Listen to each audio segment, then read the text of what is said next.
Hello बच्चों, कैसे हो आप सब लोग। मैं निहारिका फिर से एक बार आप सब बच्चों का स्वागत करती हूँ आपके अपने बोर्ड बूस्टर 2.0 की इस क्लास में। और बच्चों मैं उम्मीद करती हूँ आप सब लोग मस्त होंगे, स्वस्थ होंगे, खूब बढ़िया से अपनी पढ़ाई कर रहे होंगे। तो बच्चों मैंने कल की क्लास का आप लोगों का एक बार फीडबैक नोटिस किया and one thing that I notice was कि मैंने ये देखा कि you guys demanded detailed lecture. ठीक है, तो मैंने एक चीज नोटिस करी कि आप लोगों को भैया चाहिए डिटेल्ड लेक्चर। आप लोगों को चाहिए कि हम लोग पहले टॉपिक करें because there were various students who said कि मैम हमने पूरे साल इंग्लिश को टच भी नहीं किया है, तो हमें नहीं पता कि इंग्लिश में क्या हो रहा है क्या नहीं हो रहा। तो हमें क्वेश्चन से ज्यादा आप अगर चैप्टर का डिटेल्ड व्यू दे देते हैं, ये बता देते हैं कि डिटेल्ड वर्जन चैप्टर का क्या है, कैसे आप स्कोर कर सकते हैं और क्या क्या चैप्टर्स की मेन पॉइंट्स हैं, किन चीज़ों पर फोकस करना है, उसके बाद अगर हम क्वेश्चंस करें तो मैम हमारे लिए बेटर होगा। मैंने कल बहुत सारे बच्चों के कमेंट्स ऐसे पढ़े थे, तो मुझे भी लगा कि ठीक है भाई, जैसा कि आप लोग चाहते हैं, जैसा आप लोगों को चाहिए वैसा ही हम लोग करेंगे बिकॉज ऑब्वियसली आप लोगों का ही ये बैच है। तो जैसा आप लोगों को प्रेफरेबल रहेगा बच्चे, हम लोग वही मेथड के साथ आगे पढ़ाई करने वाले हैं। तो जो लेक्चर हो गया मैं बीच में जब लाइव लूंगी तो उसके डाउट्स आप लोगों के साथ ले लूंगी, लेकिन आज से बच्चे I keep this thing in mind कि जितने भी लेक्चर्स हो वो थोड़े से इन डिटेल हो। ठीक है, आप लोगों को चैप्टर की डिटेल चाहिए, क्वेश्चंस प्रैक्टिस शीट में चाहिए, very good, no problem, go ahead, I do not mind this at all. कुछ क्वेश्चंस बच्चे मैं जरूर क्लास में कराऊंगी बिकॉज अदरवाइज मेरा लेक्चर इनकम्प्लीट रह जाएगा since it is board booster. तो पढ़ाई ऐसे करनी पड़ेगी कि सवाल करने पड़ेंगे, लेकिन okay, that's the point. If you guys want me to give you the questions first, sorry, to make the chapter clear first, detailed understanding चाहिए, जिस्ट नहीं चाहिए, go ahead भैया, आपका हुक्म सराखों पर। ऐसे ही हम लोग हमारे आज के सेशन को करने वाले हैं। हम लोग सारी चीजें बच्चे इन डिटेल करेंगे। मैं मेंशन कर दूंगी कहाँ पर क्या क्या चीजें आप लोगों को लर्न करनी है, ताकि आप लोगों को पेपर के टाइम पर उन सब चीजों को लर्न करने में, पढ़ने में कोई दिक्कत नहीं हो। फिर बच्चे हम लोग कुछ क्वेश्चंस करेंगे एंड देन इस तरीके से हम लोग हमारे नेक्स्ट चैप्टर की तरफ बढ़ जाएंगे। राइट, तो ऑटोमेटिकली बच्चे यहाँ पर आपको एक चीज क्लियर हो जानी चाहिए कि जिस तरीके से अगर हम लोग चैप्टर्स को थोड़ा इन डिटेल करने वाले हैं तो देयर आर चांसेस कि क्लास की ड्यूरेशन थोड़ी 5-10 मिनट ऊपर हो सकती है। राइट, तो नॉट 1 hour 45 मिनट्स देखेंगे जाता है नहीं जाता, बट ये इतना पता है कि 1 hour 20 मिनट्स के आसपास का बच्चे सेशन बन जाएगा। तो आप लोगों को हर सेशन में इस तरीके से 2-2 चैप्टर्स मिलते जाएंगे और इस तरीके से आप अपने जो टॉपिक्स है उसको करते जाओगे। राइट, तो विदाउट एनी फर्दर अडू बच्चों आइए स्टार्ट करते हैं हमारे आज के 2 टॉपिक्स। और वो कौन से हैं, जैसा कि आप लोग स्क्रीन पर देख पा रहे हैं बच्चे, पहला टॉपिक होने वाला है द थर्ड लेवल, ठीक है, और दूसरा होने वाला है बच्चे द टाइगर किंग। अब ये दोनों जो है ये हमारी विस्तास बुक के यानी हमारी सप्लीमेंट्री रीडर के part 1, basically chapter 1, lesson 1 and lesson 2 है। तो बच्चे हमारी सप्लीमेंट्री रीडर के अंदर क्या क्या टॉपिक्स हैं, हमारी सप्लीमेंट्री रीडर के अंदर जो 2 स्टोरीज हम लोग हमारी आज की क्लास में करेंगे उसका नाम है द थर्ड लेवल और दूसरे का नाम है बच्चे द टाइगर किंग। तो आइए सबसे पहले स्टार्ट करेंगे बच्चे थर्ड लेवल के साथ, बिल्कुल बेसिक से, ताकि आप लोगों को ये ना लगे कि मैम इंपॉर्टेंट डिटेल्स तो कराई ही नहीं। तो बच्चे इंपॉर्टेंट डिटेल्स लास्ट लेक्चर में भी थी, इंपॉर्टेंट डिटेल्स इस लेक्चर में भी होंगी, but the only difference is कि ये लेक्चर थोड़ा सा इलोंगेटेड होगा, एक्सप्लेनेशन थोड़ी सी डिटेल्ड होगी। राइट, तो I hope you guys are ready for the class. अब पिछली क्लास में हम लोगों ने किया था बच्चे thing of beauty and the law spring. आप लोगों को अगर कोई इसमें डाउट्स बच्चे आए हैं तो आप लोगों को पता है कि आप लोगों को अपने डाउट्स कहाँ देने हैं। डाउट पोर्टल के ऊपर आप जाएंगे, अपने डाउट पोर्टल पर जाकर अपने डाउट्स मेंशन कर देंगे। बेसिकली आप डाउट्स पे क्लिक करेंगे, जो भी स्लाइड पर डाउट है उस स्लाइड को ओपन कीजिए। ठीक है, स्लाइड ओपन करके आप उस स्लाइड पे जाइए और वहां पर आप अपना डाउट मेंशन कर दीजिए। उससे होगा ये कि जब मैं उस स्लाइड को खोलूंगी तो जितने भी बच्चों ने उस पर अपने डाउट्स दिए होंगे उनको मैं एक्सेस कर सकती हूँ और उसके साथ साथ आपको उनके डाउट्स को सॉल्व कर भी दे सकती हूँ। राइट, तो हम लोग ये करेंगे, आप लोग ये चीज करेंगे ताकि आप लोगों के पिछले लेक्चर के डाउट्स क्लियर हो जाए। और आज के लेक्चर में बच्चे हमारे अगले 2 टॉपिक्स कौन से हैं, हमारे आज के लेक्चर में हम लोग पढ़ने वाले हैं द थर्ड लेवल और द टाइगर किंग। राइट, सबसे पहले बच्चे हम लोग शुरू करेंगे द थर्ड लेवल से, जो जैक फिनी ने लिखा है। किसने लिखा है भैया? जैक फिनी ने लिखा है। अब ये जो स्टोरी है बच्चे द थर्ड लेवल, ये बेसिकली 2 थीम्स के ऊपर आधारित है। ठीक है, वो 2 थीम्स कौन सी हैं बच्चे? पहली थीम है टाइम ट्रैवल की। ठीक है, पहली थीम क्या है? पहली थीम है बच्चे टाइम ट्रैवल की। इस स्टोरी के अंदर आपको बहुत प्रोमिनेंटली टाइम ट्रैवल के बारे में एक्सप्लोर करने को मिलेगा। इस स्टोरी के अंदर आपको टाइम ट्रैवल के बारे में देखने को मिलेगा। दूसरी चीज बचे, स्टोरी के अंदर एस्केपिज्म की बात की गई है। किसकी बात करी गई है? एस्केपिज्म की बात करी गई है। बहुत बच्चों के दिमाग में सवाल होगा कि मैम ये क्या शब्द लिख रहे हो, एस्केपिज्म क्या मतलब है इसका? तो बच्चे एस्केपिज्म का मतलब होता है भागना, किसी भी चीज से एस्केप करना। अब यहाँ पर हमारी जो स्टोरी में एक कैरेक्टर है बच्चे जिसका नाम है चार्ली, और ये चार्ली नाम का जो कैरेक्टर है बच्चे, ये एस्केप करना चाहता है अपनी लाइफ की हार्श रियलिटीज, ठीक है। अब प्रॉबेबली इसकी लाइफ में बहुत सारी प्रॉब्लम्स हैं, ठीक है, आसपास वॉर है, इनसिक्योरिटीज हैं, वरी है, फियर है, ठीक है, और प्रॉबेबली शायद से वो अपनी वाइफ से भी थोड़ा बहुत परेशान, हम कह सकते हैं कि हो सकता है। तो ये जो चार्ली है बच्चे, ये इन सब चीज़ों से एस्केप करना चाहता है, और इन सब चीज़ों से एस्केप करने का मीडियम इसे कैसे मिलता है, ऐसे टाइम ट्रैवल के थ्रू मिलता है। ये टाइम ट्रैवल करता है और उसके बाद बच्चे ये एक जगह एक्सप्लोर करता है जिस जगह का नाम है गेल्सबर्ग, इलिनॉइस। तो बच्चे जो गेल्सबर्ग जगह है ना, ये इसके दिल के बहुत ज्यादा करीब थी, ठीक है, it was very close to his heart. क्यों? बिकॉज ये बच्चे वो जगह है जहां पर इसका बचपन बीता था, ठीक है। Now this was the place जहां पर चार्ली का बचपन बीता था, एंड अपने बचपन वहां पर बिताने की वजह से ही, गिव मी अ सेकंड, तो वहां पर अपना बचपन ही बच्चे बिताने की वजह से that was the place where he used to feel very protected. वहां पर इस जगह पे जाकर इन्हें बहुत ज्यादा प्रोटेक्टेड फील होता था, और इसीलिए ये गेल्सबर्ग जाना चाहते थे। अब भैया यहाँ पर टाइम ट्रैवल करके इनको मौका मिला कि मैं वापस से इस बचपन के समय में जा सकता हूँ, उस गेल्सबर्ग में जा सकता हूँ, एंड डिसाइडेड कि वो टाइम ट्रैवल करके उस जगह पर पहुंच जाएंगे। लेकिन eight that point of time हमारी स्टोरी में आता है एक प्लॉट ट्विस्ट, और वही प्लॉट ट्विस्ट हम लोग हमारी स्टोरी में अब डिस्कस करने वाले, राइट। तो I hope you guys are ready for the class and you guys are ready for the chapter. आप लोगों को बेसिक्स समझ में आ गए होंगे। ये चैप्टर दो थीम्स पर आधारित है, एक तो टाइम ट्रैवल और दूसरा एस्केपिज्म। टाइम ट्रैवल स्टोरी में हम लोग एक्सप्लोर करेंगे, और एस्केपिज्म का मतलब होता है अपनी जिंदगी की परेशानियों से भागना। जो चीज यहाँ पर चार्ली कर रहा था, वो अपनी जिंदगी की परेशानियों से दूर भागने की कोशिश कर रहा था। And what is Galesburg? बच्चे, गेल्सबर्ग वाज द प्लेस जहां पर ये जाना चाहता था, because that place was very close to his heart, because he felt protected there, ठीक है। तो उसको लगता था कि वो इन दुनिया की लड़ाई झगड़ों से, परेशानियों से वहां पर प्रोटेक्टेड है। There is nothing that can disturb him at that point of time. आइए बच्चों स्टोरी को देखते हैं। स्टोरी शुरू होती है बच्चे इस तरीके से कि शाम को चार्ली को घर जाने की बहुत ज्यादा जल्दी थी, ठीक है। चार्ली को घर जाने की बहुत ज्यादा जल्दी थी। वो किसके लिए जा रहा था घर? अपनी वाइफ लुइसा के लिए जा रहा था। उसके दिमाग में था कि जो उसकी वाइफ लुइसा है वो उसका वेट कर रही होगी और उसको लुइसा के पास जल्दी से घर पहुंचना है।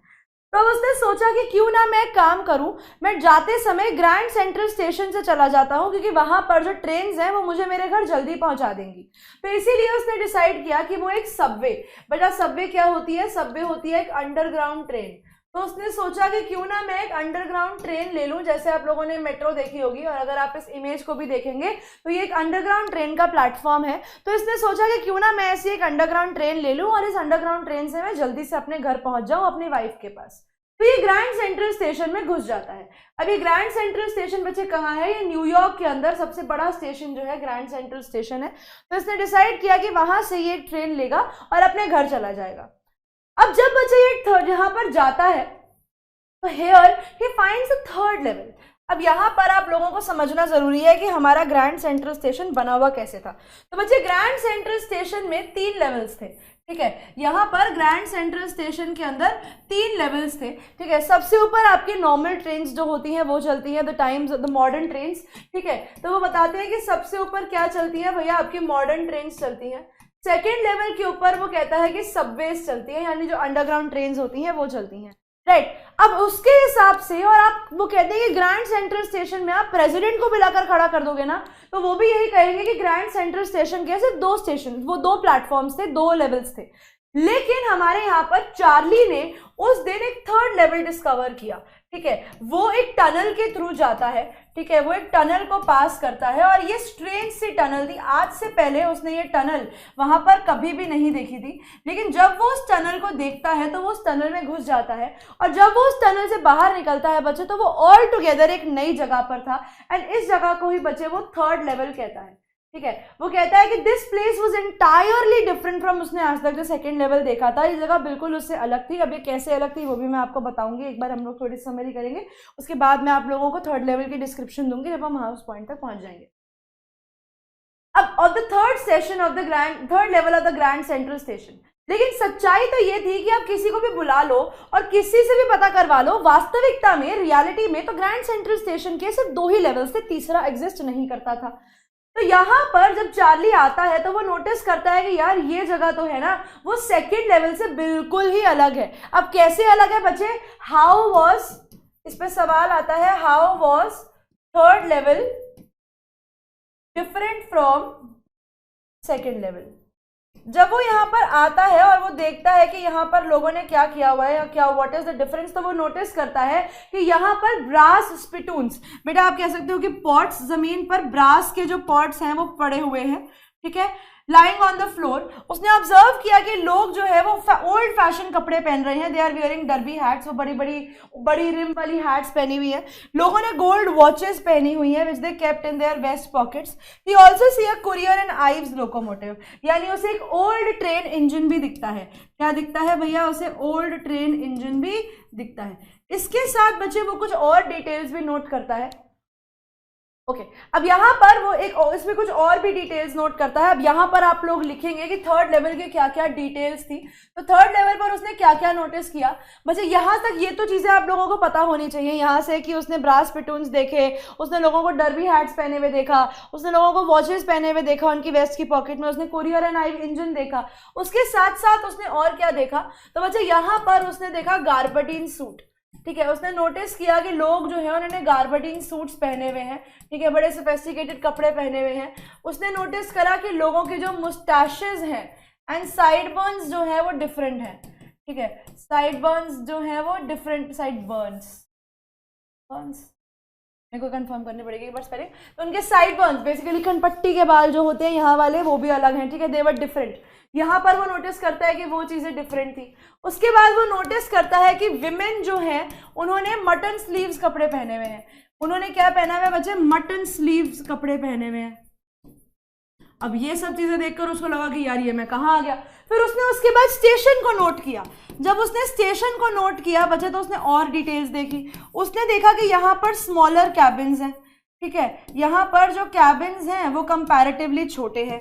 दूसरा, यहाँ पर फ्यूअर टिकट काउंटर्स हैं, ठीक है, टिकट काउंटर जो है वो भी कम है, फ्यूअर टिकट काउंटर्स, ठीक है। तीसरी चीज उसने नोटिस करी कि भैया ये तो वुडन काउंटर्स हैं, कि यहाँ के जो काउंटर्स हैं वो पुराने भी हैं, छोटे भी हैं और वुडन काउंटर्स भी हैं, ठीक है। और वो नोटिस करता है कि इनके अंदर open flame gas light open flame gas lights, basically बोला जाए सिंपल भाषा में तो लैंटेन्स जल रही हैं। तो वो ये नोटिस करता है कि यार ये सारी चीजें हैं, मुझे नहीं पता कि मैं कौन से टाइम पर आ गया हूँ ना, this is the very important detail. तो वो कहता है मुझे नहीं पता यार कि मैं कौन सी जगह पर आ गया हूँ, people were so different here. तो उसके बाद ना वो जाता है और एक न्यूज़पेपर देखता है। तो बच्चे न्यूज़पेपर का नाम था दी वर्ल्ड, और दी वर्ल्ड पर डेट लिखी थी बच्चे 11 जून 1894। और eight that point of time हमारे चार्ली को रियलाइज होता है कि उसने टाइम ट्रैवल कर लिया है। अब बच्चे स्टोरी जो है जिस टाइम पे चार्ली है वो कुछ 100 साल आगे की बात है, ठीक है, it is somewhere around 1900s का last part, the last I think 1980s के आसपास की स्टोरी है ये।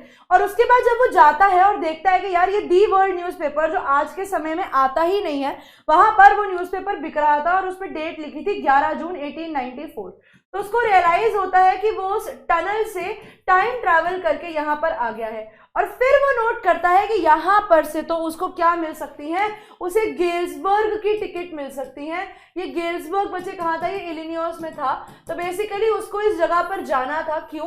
Because this was the place where he has lived during his childhood. वो उसके बचपन की जगह थी, यानी विश्ड कि यार मैं इस जगह पर वापस जाना चाहता हूँ, I want to go back to the place where my life was so protected.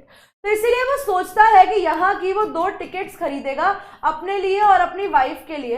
तो ये दोनों टिकट्स खरीदने के लिए वो अपने और अपनी वाइफ के लिए वहां से जाता है, ठीक है। अब क्या होता है, अब जब वो टिकट्स खरीदने जाता है तो यहाँ पर जो टिकट काउंटर पे आदमी बैठा था, कौन बैठा था भैया? जो टिकट काउंटर पर हमारा आदमी बैठा था उसको ये लगता है कि जैसे चार्ली चीटेड हिम, ठीक है, उसको ऐसा लगता है कि चार्ली उसको चीट कर रहा है। वो कैसे? क्योंकि चार्ली ने जो करेंसी उसको दी थी बेटा वो न्यू स्टाइल करेंसी थी, और उस टाइम पर जो करेंसी चल रही थी वो ओल्ड स्टाइल करेंसी जो थी वो वर्किंग थी। तो वो जो आदमी था वो कहता है कि तुम मेरे को चीट कर रहे हो, तुम मुझे धोखा दे रहे हो, और इस चीज के डर में वो कहता है कि मैं तुम्हें अरेस्ट करवा दूंगा। और जैसे ही चार्ली ये सुनता है कि वो अरेस्ट हो सकता है, चार्ली वहां से भागकर आ जाता है। और अगले ही दिन चार्ली डिसाइड करता है कि मैं क्या करूंगा, मुझे अपनी और अपनी वाइफ के लिए वहां जाना है। तो वो सोचता है कि मैं जाता हूँ और वहां से 2 टिकट्स खरीद कर आता हूँ, आज मैं वापस से 3rd लेवल जाऊंगा और अपनी वाइफ के लिए और अपने लिए 2 टिकट खरीद कर लाऊंगा। तो realising he has gone back in time, Charlie tries to buy tickets for Galesburg. लेकिन ऑब्वियसली मैंने आप लोगों को बताया कि वो टिकट्स नहीं खरीद पाता, क्योंकि उसने जो करेंसी ऑफर करी वो न्यू स्टाइल थी और वहां जो करेंसी चाहिए थी बच्चे वो ओल्ड स्टाइल करेंसी चाहिए थी। अब अगले ही दिन चार्ली क्या करता है, लंच के टाइम के अंदर अगले आफ्टरनून में एक शॉप पर जाता है, वहां से अपनी सारी सेविंग्स विड्रॉ कराकर जो अप्रोक्सीमेटली $300 थे उनको एक्सचेंज करा देता है फॉर ओल्ड करेंसी। ठीक है, एक्सचेंज फॉर ओल्ड करेंसी, वहां जाकर उसको ओल्ड करेंसी के लिए एक्सचेंज करा देता है, जहां पर उसको लेस देन $200 मिलते हैं। सबसे पहला नुकसान तो ये हुआ कि $200 से भी कम उसको पैसा जो है वो वापस मिलेगा। $200 से भी less old style currency notes में चेंज कराता है और उसके बाद 3rd लेवल ढूंढने चला जाता है। ठीक है, वो वापस जाता है 3rd लेवल ढूंढने के लिए, लेकिन he was unable to find the 3rd level. यहां पर आकर he was unable to find, ठीक है, वो नहीं ढूंढ पाता 3rd लेवल को, उसको मिलता ही नहीं कि वो 3rd लेवल कहां पर था, वो 3rd लेवल एग्जिस्ट करता है या नहीं करता है। अब चार्ली बड़ा टाइम ढूंढे जाए 3rd लेवल ढूंढ रहा है, 3rd लेवल मिल नहीं रहा, 3rd लेवल ढूंढ रहा है, 3rd लेवल मिल नहीं रहा। बड़ी मुश्किल से वो just by chance, just by luck उसको वो 3rd लेवल मिलता है, लेकिन अब उसको वो 3rd लेवल में दिखना बंद हो गया था। तो चार्ली यहाँ पर ये सेम इंसिडेंट अपने दोस्त सैम को सुनाता है और सैम को बताता है कि सैम भाई देख, मेरे को ना इस तरीके से एक 3rd लेवल मिला था, अब मुझे ना वो 3rd लेवल मिल नहीं रहा है, तो मैं क्या करूं।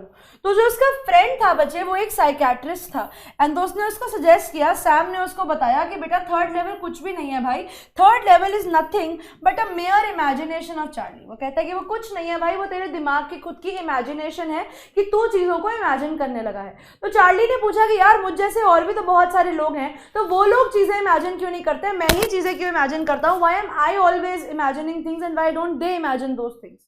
तो यहाँ पर तो उसका दोस्त बताता है कि उसका रीजन ये है कि आजकल की जो मिजरीज हैं, बेसिकली जो सैडनेस है आजकल के टाइम की, ठीक है, तो वो कहते हैं कि आजकल के टाइम की जो सैडनेस है इस मॉडर्न वर्ल्ड की, उसकी वजह से चार्ली जो है वो हैल्यूसिनेट करने लगा है with the existence of the 3rd world. और वो क्यों करना चाहता है, क्योंकि वो एस्केप करना चाहता है अपनी रियलिटी को, क्योंकि वो अपनी रियलिटी में खुश नहीं है और वो कहीं ना कहीं तो अपना पीस ऑफ माइंड ढूंढता है और उसको ऐसा लगता है कि वो पीस ऑफ माइंड उसको वो 3rd लेवल में जाकर, गेल्सबर्ग में जाकर ही मिलेगा। तो कहीं ना कहीं ये उसके दिमाग की खुद की उपज है, कहीं ना कहीं उसके दिमाग की खुद की इमेजिनेशन है, फिगमेंट ऑफ इमेजिनेशन है कि उसने एक 3rd लेवल को इमेजिन कर लिया। अब यहाँ पर बच्चे चार्ली की बीमारी के ऊपर हम लोग थोड़ी सी बात करेंगे, यहाँ पर अब हम चार्ली की थोड़ी सी प्रॉब्लम पे बात करेंगे। तो सैम से जब उसने पूछा कि भाई मेरे साथ ऐसा क्यों होता है, तो उसने बोला कि देख तेरे मन के अंदर ना देयर इज अ फियर, ठीक है, तो ये जो फियर है, ये जो इनसिक्योरिटी है वर्ल्ड के अंदर, ठीक है, जो वॉर है और जो आपके मन में पेन है, जो सफरिंग है, इन सब चीज़ों की वजह से ना आपके मन में इन सब चीज़ों से भागने की एक इच्छा है। आप जो है अपनी रियलिटी से एस्केप करना चाहते हो और इसी वजह से आपको एक बीमारी है, आपको एक प्रॉब्लम है जिसका नाम है बच्चे वेकिंग ड्रीम विश फुलफिलमेंट। ठीक है, वो कहता है कि आपको एक प्रॉब्लम है जिसका नाम है वेकिंग ड्रीम विश फुलफिलमेंट। अब इसका मतलब क्या होता है बच्चे, वेकिंग का मतलब आंखें खुली हैं, ड्रीम मतलब सपना देख रहे हो, विश फुलफिलमेंट और आप खुली आंखों से सपने देखकर अपने सपने पूरे कर रहे हो। सिंपल भाषा में बोला जाए तो भैया हैल्यूसिनेट करने लग गए थे, उनको वो चीजें दिखने लग गई थी जो एक्चुअली रियलिटी में एग्जिस्ट ही नहीं करती थी। ठीक है, तो अब वो कहते हैं कि आप हैल्यूसिनेट करते हो और इसीलिए आपको 3rd लेवल दिखता है। अब चार्ली ने यहाँ पर एडमिट किया कि it is not the first time कि उसको वो 3rd लेवल सेंट्रल स्टेशन पर, वो ग्रैंड सेंट्रल स्टेशन पर खोया है। ठीक है, he says grand central station जो है बच्चे, यहाँ पर आप लोग नोट करेंगे कि जो ग्रैंड सेंट्रल स्टेशन है वो हमेशा से उसके लिए एक मीडियम ऑफ एस्केप रहा है। ठीक है, हमेशा से वो क्या रहा है, वो उसके लिए मीडियम ऑफ एस्केप रहा है। वो बताता है कि हमेशा से ही मैं कभी ना कभी 3rd लेवल के किसी ना किसी डोर में घुसता था और पता नहीं कहाँ पर निकलता था। तो बेसिकली ग्रैंड सेंट्रल स्टेशन उसके लिए एक मेज जैसा था कि every time he used to discover new places. ठीक है, वो बताता है कि हमेशा मैं डिस्कवर करता रहता था न्यू प्लेसेस। और चार्ली ये तक एडमिट करते हैं कि उनके हिसाब से ग्रैंड सेंट्रल स्टेशन जो है ना वो एक ग्रोइंग ट्री जैसा है। ठीक है, वो कहते हैं कि क्या है, वो growing roots of the tree जैसा है। उसका मानना ये था कि बहुत ही जल्दी कि ग्रैंड सेंट्रल स्टेशन जो है ना वो अंडरग्राउंड में बढ़ता ही जा रहा है, बढ़ता ही जा रहा है, बढ़ता ही जा रहा है। इसे जिस तरीके से एक पेड़ की रूट्स अंडरग्राउंड बढ़ती हैं, बिल्कुल वैसे ही ग्रैंड सेंट्रल स्टेशन जो है ना वो अपने टनल्स को और अपने वेज को जो है बढ़ा रहा है, अपने रास्तों को बढ़ा रहा है। ही सेज, और बहुत जल्दी मुझे पता है कि ग्रैंड सेंट्रल स्टेशन जो है ना वो सेंट्रल पार्क या फिर टाइम्स स्क्वायर तक भी पहुंच जाएगा। अब बच्चे रियलिटी में ऑब्वियसली ऐसा कुछ नहीं होता कि कोई भी स्टेशन अपने आप को सांप की तरह फैला ले, नहीं हो सकता। लेकिन चार्ली जब भी ग्रैंड सेंट्रल स्टेशन जाता तो हमेशा रास्ता भटक जाता और हमेशा नई जगह से बाहर निकलता। इसकी वजह से चार्ली ने अपने खुद के दिमाग में ये बांध लिया था कि शायद से ना ग्रैंड सेंट्रल स्टेशन एक ट्री जैसा है जिसकी रूट्स बढ़ती जा रही हैं और बहुत जल्दी इसके टनल्स जो है वो सेंट्रल पार्क और टाइम्स स्क्वायर तक पहुंच जाएंगी। इस पर सवाल आता है कि चार्ली का थर्ड लेवल को लेकर क्या नोशन था। ठीक है, तो ये बच्चे क्या है, ये Charlie's notion for third level है। ये क्या है, ये Charlie's notion for third level है कि चार्ली के हिसाब से थर्ड लेवल एक ट्री जैसा था जो नीचे की तरफ कॉन्टिन्यूअसली एक्सपैंड करता जा रहा है। ठीक है, अब यहां पर चार्ली ने बड़ा ढूंढने की कोशिश करी, करेंसी भी चेंज करा ली, उसको थर्ड लेवल नहीं मिलता। उसके दोस्त ने भी उसे समझाया कि बेटा तो थर्ड लेवल ढूंढना छोड़ दे, तुझे नहीं मिलेगा third level, because third level तो एग्जिस्ट करता ही नहीं रियलिटी में। लेकिन चार्ली को थर्ड लेवल का एक एविडेंस मिल जाता है। ठीक है, क्योंकि चार्ली को जाना था उस जगह पर, गेल्सबर्ग इलिनॉइस जाना था, तो वो ढूंढता रहा और फाइनली उसको एक एविडेंस मिल जाता है कि थर्ड लेवल एक्चुअली एग्जिस्ट करता है। अब होता क्या है यहां पर बच्चे, थोड़े दिन पहले क्या होता है, एक न्यूज आती है कि इनका जो फ्रेंड है ना सैम, वो डिसअपियर हो गया है। क्या न्यूज आती है कि एक न्यूज आती है कि उनका जो सैम फ्रेंड है वो डिसअपियर हो गया है, सैम कहीं पर भी मिल नहीं रहा है। और वो कहते हैं कि मुझे पता था कि सैम कहाँ गया है। चार्ली कहता है कि देखो दुनिया को जो मर्जी सोचे कि सैम कहाँ गया है, मुझे पता है कि सैम किधर गया है। उनका मानना यह था कि सैम जो है ना वो गेल्सबर्ग इलिनॉइस चला गया है, वो 1894 के गेल्सबर्ग में चला गया है। अब ये कैसे हो सकता है भैया पॉसिबल? तो कहता है कि मेरे पास एविडेंस है। ही सेज मैंने जब थर्ड लेवल नहीं मिल रहा था तो मेरी वाइफ ने भी मुझे बोला कि छोड़ दो, मत ढूंढो थर्ड लेवल। ही सेज लेकिन अब हम दोनों थर्ड लेवल को ढूंढ रहे हैं, उसका मेरे पास पुख्ता सबूत है कि थर्ड लेवल एग्जिस्ट करता है। अब वो कहता है कि भैया वो कैसे एग्जिस्ट करता है? तो वो बताता है कि मुझे सैम का एक लेटर रिसीव होता है, ठीक है, जिसके अंदर वो हमें इनवाइट करता है टू गेल्सबर्ग। चलो इसमें क्या खास बात है भैया? और वो कहता है सरप्राइजिंग बात ये है कि वो लेटर की डेट पता क्या है? वो लेटर की डेट है 18 जुलाई 18 1894। चार्ली ने डिस्कवर किया था थर्ड लेवल 11 जून को, और उसको एक लेटर मिलता है अपने दोस्त का जुलाई 18 का, बताते हुए कि तुम गेल्सबर्ग आ जाओ। अब दिमाग हो रहा है खराब कि मैम ये क्या हो गया भैया, ऐसे कैसे पॉसिबल हो सकता है? तो देखो उस समय पर ना चार्ली जो था उसको वेकिंग ड्रीम विश फुलफिलमेंट नाम की बीमारी तो अपने आप हो गई थी। ठीक है, ये डिसऑर्डर उसको अपने आप हो गया था, बीमारी नहीं थी, डिसऑर्डर था। ये डिसऑर्डर बच्चों से अपने आप हो गया था। लेकिन चार्ली अपने आप को बिजी रखने के लिए, अपना टाइम स्पेंड करने के लिए क्या करता था बच्चे? ये करता था स्टैम्प कलेक्शन। ठीक है, ये क्या करता था? Stamp collection. बेटा स्टैम्प कलेक्शन को हम लोग फिलेटली भी बोलते हैं। जब आपको आदत होती है स्टैम्प्स कलेक्ट करने की तो यू आर इनटू फिलेटली। ठीक है, तो ये फिलेटली करते थे, यानी स्टैम्प कलेक्शन करते थे। और इनका दोस्त जो था ना सैम रिगार्डेड इट एज, और सैम बोलता था कि भाई ये जो तू करता है ना ये कुछ नहीं है, ये बस एक टेम्पोररी रिफ्यूज है। ठीक है, ये एक टेम्पररी रिफ्यूज है, ये तेरी एक टेम्पररी प्रोटेक्शन है जो तू लेता है अपने रोजमर्रा की जिंदगी की परेशानियों से। तो चार्ली को भी लगता था कि हाँ यार वो शायद सही कह रहा है। लेकिन बच्चे ये स्टैम्प कलेक्शन चार्ली ने शुरू नहीं करी थी। ये स्टैम्प कलेक्शन किसकी थी? ये चार्ली के ग्रैंडफादर की कलेक्शन थी। ठीक है, ये किसकी थी? ये चार्ली के दादाजी की कलेक्शन थी। तो क्या दादाजी भी जिंदगी में दुखी थे कि वो स्टैम्प कलेक्ट कर रहे थे? नहीं, दादाजी कर रहे थे आउट ऑफ हॉबी। ठीक है, दादाजी क्यों कर रहे थे? वो कर रहे थे आउट ऑफ हॉबी, लेकिन चार्ली कर रहा था अपने आप को बिजी रखने के लिए। ठीक है, टू कीप हिमसेल्फ बिजी। अब एक दिन हमारे चार्ली ने ये स्टैम्प कलेक्शन को खोला। ठीक है, उसने क्या किया? उसने ये स्टैम्प कलेक्शन को खोला, और जैसे ही उसने स्टैम्प कलेक्शन को खोला उसे उसके अंदर एक स्ट्रेंज लेटर मिलता है। ठीक है, वो कलेक्शन ओरिजिनली उसके दादाजी की थी, ठीक है, वो कलेक्शन जो थी वो उसके दादाजी की थी, लेकिन उसे दादाजी के कलेक्शन में एक स्ट्रेंज लेटर मिलता है। अब वो लेटर बच्चे क्या था, वो लेटर था एक फर्स्ट डे कवर। अब ये समझिए कि फर्स्ट डे कवर क्या होते हैं, कभी पेपर में सवाल आ जाए कि फर्स्ट डे कवर क्या होता है तो ये समझ लो। देखो, आप जब भी मार्केट में बच्चे कोई नया स्टैंप लॉन्च होता है, whenever a new stamp is launched into the market, तो उस नए स्टैंप के ऊपर ना एक साइन बना होता है, anything is made up on the stamp. अब जितने भी स्टैम्प कलेक्टर्स होते हैं ना, वो अपने आप को, ठीक है, वो सेल्फ को क्या करते हैं, एम्प्टी लेटर्स मेल करते हैं। क्या करते हैं भैया, वो एम्प्टी लेटर्स जो है वो मेल करते हैं।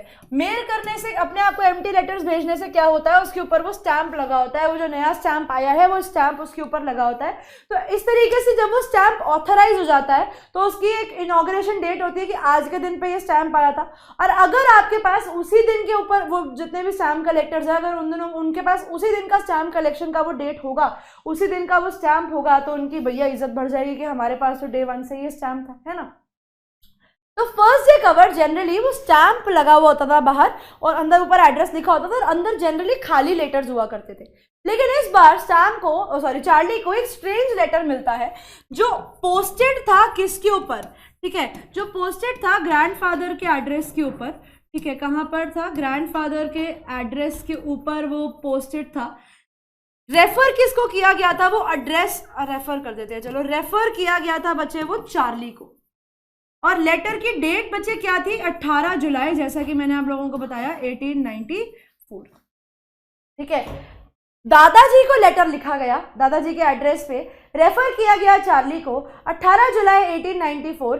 चार्ली को मिलता है प्रेजेंट जनरेशन के अंदर, ठीक है, चार्ली को ये लेटर मिलता है प्रेजेंट में। और ये लेटर किसने लिखा था, उसको उसके दोस्त सैम वीनर ने लिखा था। ये वही सेम दोस्त है जिसने उसे कहा था कि भैया थर्ड लेवल नहीं है, कुछ नहीं है, तो तेरा खुद का दिमाग खराब हो गया है ना। तो ये सैम वीनर ने उसको लेटर लिखा था, और सैम वीनर ने उसे इन्वाइट किया था कि भाई तू अपनी वाइफ के साथ invited to join him in Galesburg. वो कहता है कि तुम भी यहाँ पर ज्वाइन हिम, और वो भी उसे कहते हैं कि तू भी गेल्सबर्ग को ढूंढना बंद मत कर, तू भी गेल्सबर्ग को ढूंढ, तुझे भी गेल्सबर्ग जो है वो मिल जाएगा, और उसके बाद तू मेरे पास यहाँ पर आ जाइयो। And eight this point of time उसे पता लगता है, यानी चार्ली को विश्वास हो जाता है कि हाँ थर्ड लेवल एग्जिस्ट करता है, और उसका जो दोस्त था सैम, उसने वो थर्ड लेवल ढूंढ लिया। अब सवाल आता है कि सैम को थर्ड लेवल ढूंढने की क्या जरूरत पड़ी, क्या सैम भी चार्ली जैसा परेशान था। तो हाँ बेटा, क्या पता चार्ली के जैसा सैम भी परेशान हो। और सैम जो था ना बच्चे, उसने वहां पर जाकर क्या किया, सैम ने वहां पर जाकर एक हे एंड अच्छा इसके ऊपर आते हैं, ठीक है। अब उसे ये पता लगा कि सैम जो है वो गेल्सबर्ग में है।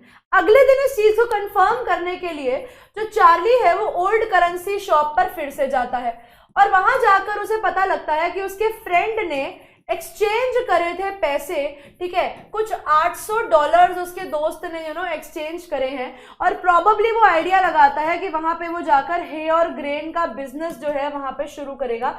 और हे और ग्रेन का बिजनेस क्यों शुरू करेगा, बिकॉज ऑब्वियसली वहां पर साइकेट्रिस्ट की जरूरत तो है ही नहीं, because that time 1894 was far from world Wars, ठीक है। वो कहता है कि वर्ल्ड वॉर 1 दो अभी ये 20-25 साल, और वर्ल्ड वॉर 2 तो 50 साल दूर है। तो आप इमेजिन कर सकते हैं कि वो टाइम में कितना ब्रदरहुड, कितनी फ्रेंडशिप्स, और कितना एमिएबल माहौल होगा, कितना अच्छा प्योर सेरीन माहौल होगा। And that is why last में चार्ली को ये पता लगता है कि उसका दोस्त जो है वो थर्ड लेवल में जा चुका है, और वो उसे बोलता है कि तू थर्ड लेवल को ढूंढता रहे।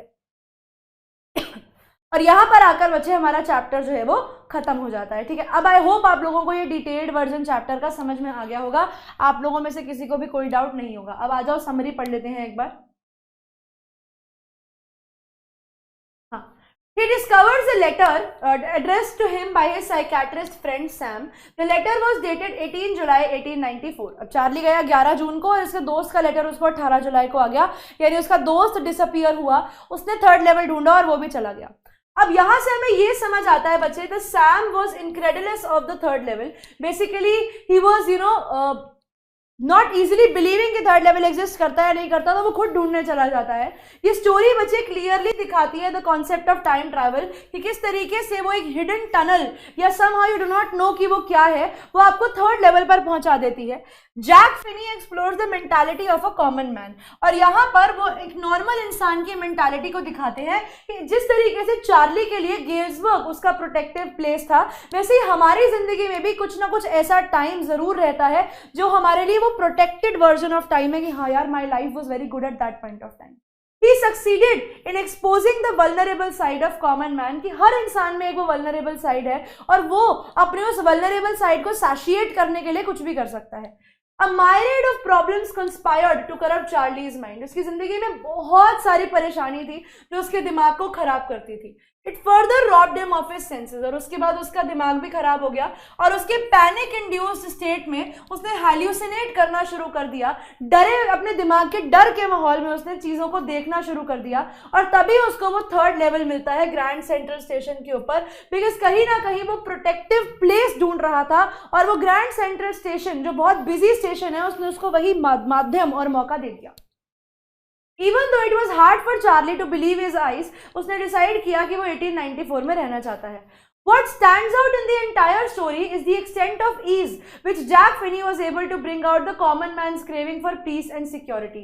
ये दिखाता है कि कितने आसानी से एक इंसान क्रेव करता है, ठीक है, किस तरीके से एक इंसान चाहता है कि उसकी जिंदगी में पीस और सिक्योरिटी हो, और उसके लिए वो कुछ भी हद तक करने को तैयार है, वो टाइम ट्रैवल करने को भी तैयार है। Like any common man, Charlie also appreciated so-called pleasures of everyday life. Normal इंसान की तरह चार्ली को भी वो प्लेजर्स अच्छे लगते थे हमारी रोजमर्रा की जिंदगी में, और वो जो सिक्योरिटी थी उस फेमिलियर समय की, उस बचपन के समय की, उस समय को वो वापस जीना चाहता था।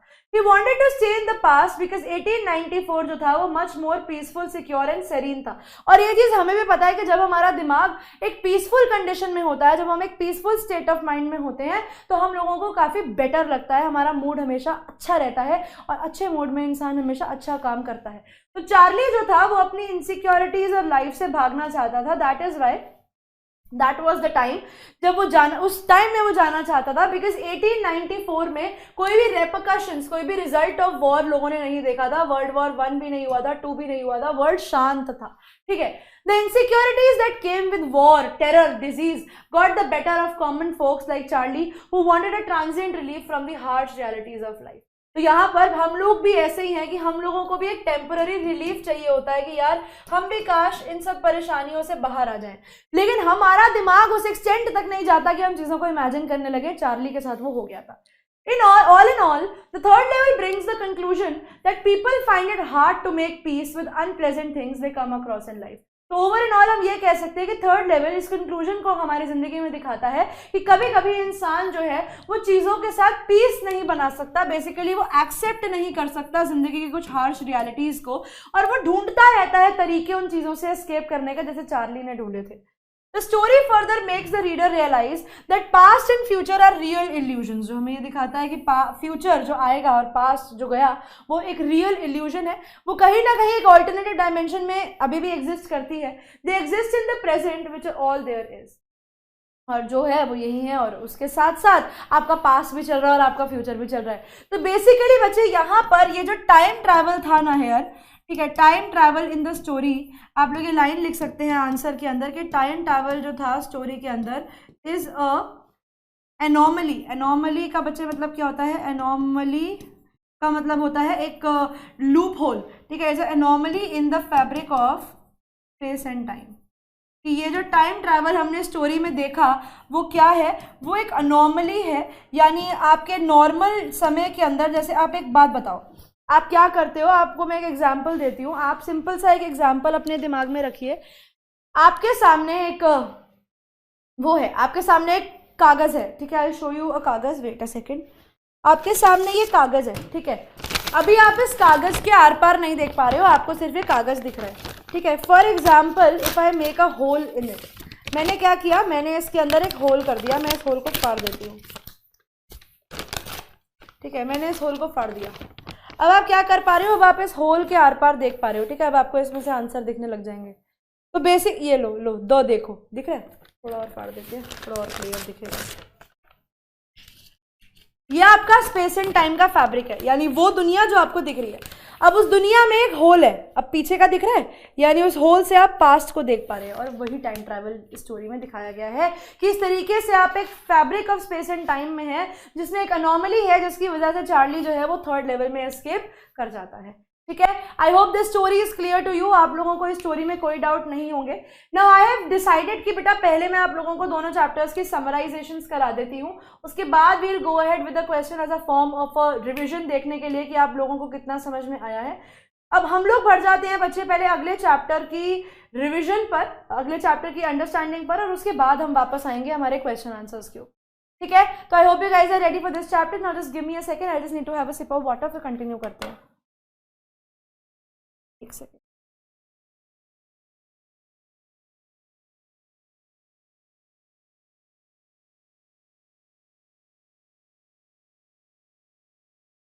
Just a second.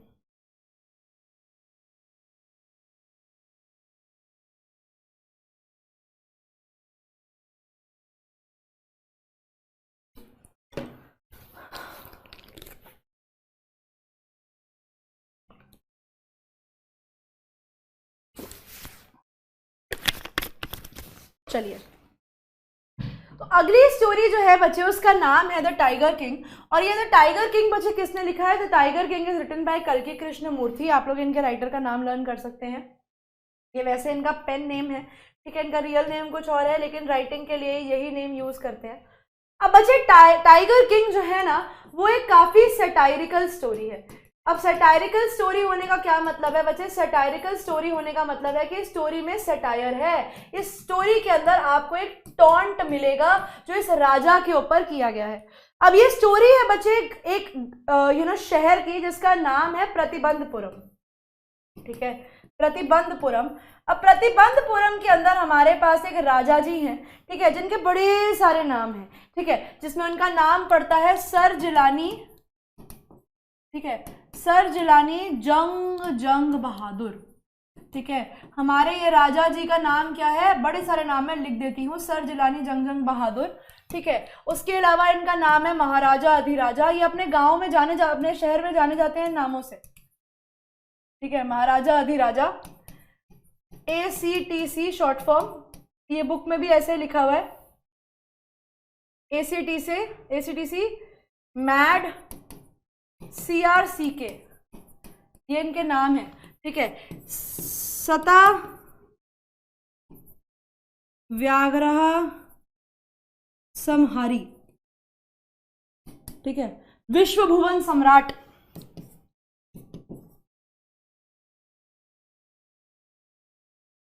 विश्व भुवन सम्राट, और शॉर्ट में हम इनको टाइगर किंग कहते हैं। ठीक है, तो अभी नाम में से बच्चे आपको जितने नाम याद हो जाते हैं आप कर लीजिए। 2 शॉर्ट फॉर्म 2 लॉन्ग फॉर्म जरूर करना है, और एक इनका नाम है बच्चे टाइगर किंग।